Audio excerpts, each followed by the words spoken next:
Hello, ladies and gentlemen. Good afternoon, all. I am Aritra Roy, pursuing PhD in Department of Applied Mechanics, Indian Institute of Technology, Madras.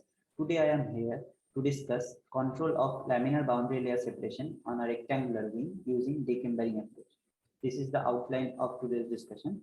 So now, for relatively low Reynolds number flows, laminar separation and turbulent reattachment causes low energy recirculating fluid-like structure, which Gester termed as laminar separation bubble. It's basically a transition separated shear layer. Study of laminar separation bubble is extremely important because it has several applications in low Reynolds number aerodynamics, such as horizontal axis wind turbines, UAVs, MAVs, and turbine and compressor blades. Now, the presence of laminar separation bubble basically reduce the performance of the aerostructures. So, flow control methods has attracted widespread of research interest since decades. Basically, all flow control methods has been classified based on the energy expenditure, which has been classified as active and passive methods. Active methods include suction surface blowing, boundary layer suction, periodic shear layer excitation, and adaptive airfoil geometries, whereas passive methods includes leading edge slat, vortex generator, control elements, and leading edge strips.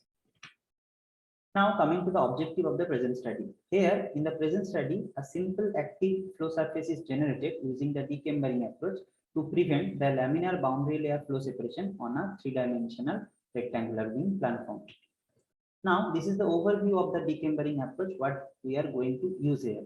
So whenever the flow is attached over the wing surface, CL alpha sees a linear curve, but whenever the flow is being separated, a non-linearity is observed in the CL alpha, which is being reflected here. This is the particular baseline airfoil, but whenever the flow separates, it basically looks like this. In decambering, we are trying to predict this separation line using two decambering functions. One is delta 1 and delta 2. If we could have moved our baseline surface to this one, then the flow separation could have been prevented. The location of delta 1 is being fixed at the wing's leading edge, and the delta 2 can be varied at the chordwise location. And the effect of the variation on the chordwise location we can see later. This is the wind tunnel setup where the experiments has been carried out.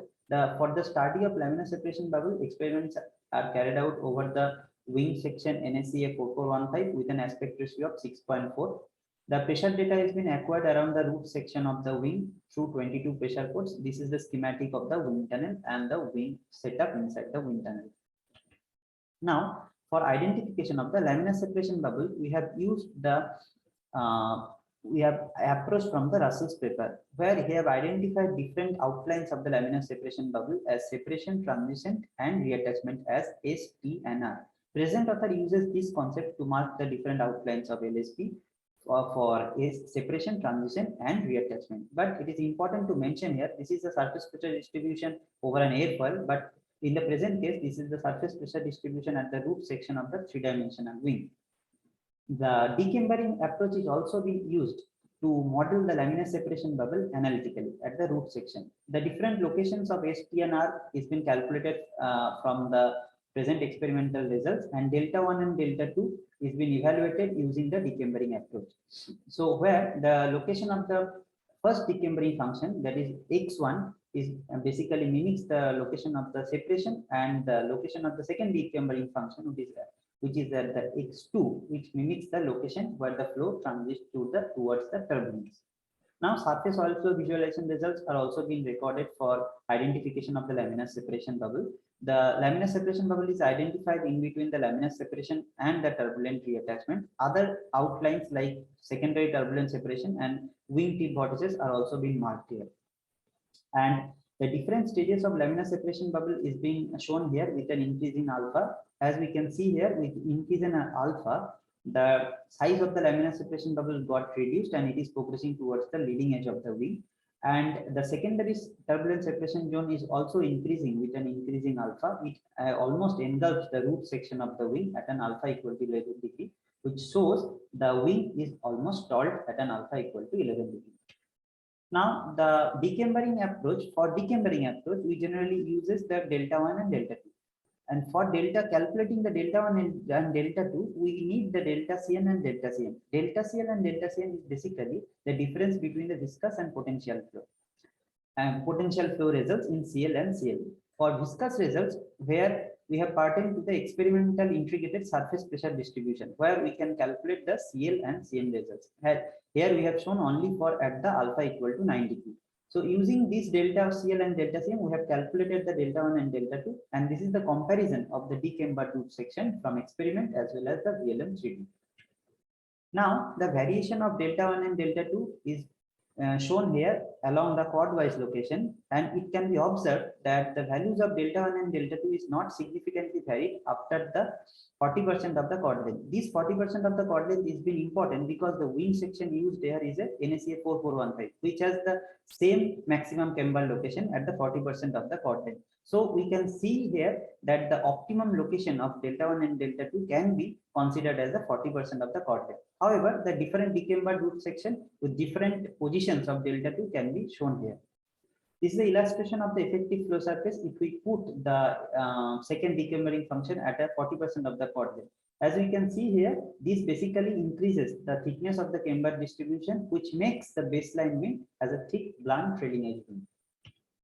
Now, in order to verify the flow separation behavior, we have calculated the X wall shear stress along different chord-wise location for different Dickenberg functions. So here the location of delta 2 is being varied on the either side of the nominal separation point.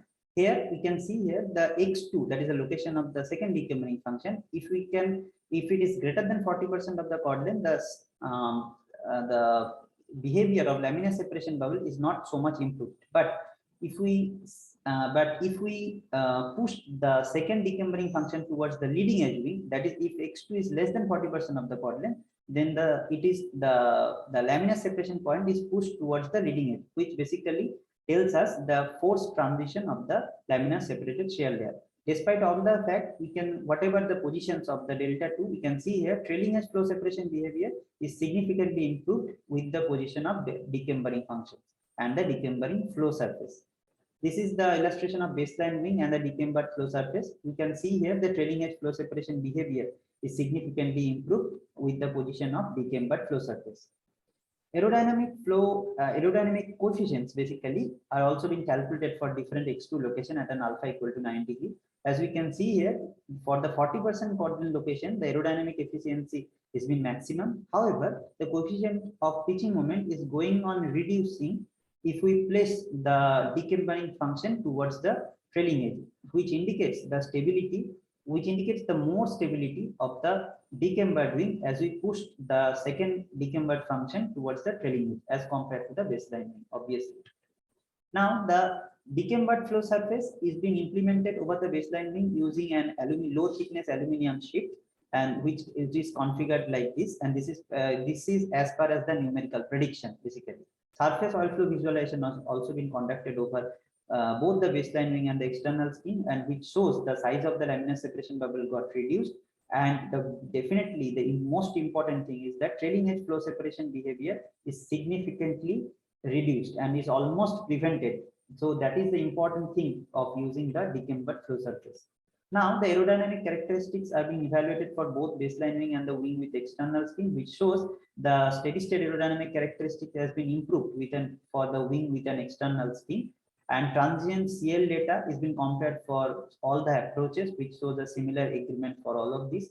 And the transient CL data for wing with an external skin produces better aerodynamic performance as compared to the baseline wing. However, power spectral density shows the similar behavior for both of the baseline wing as well as the Dickenberg flow surface. So concluding all the facts, we can state that the dividing streamline of laminar separation bubble can be modeled using the present Dickenberg approach, where x1 mimics the location of laminar separation and x2 mimics the location of transition towards the turbulence.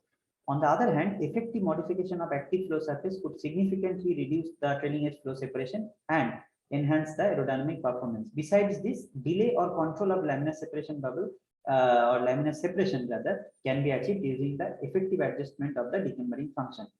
So thank you all. Thank you for listening.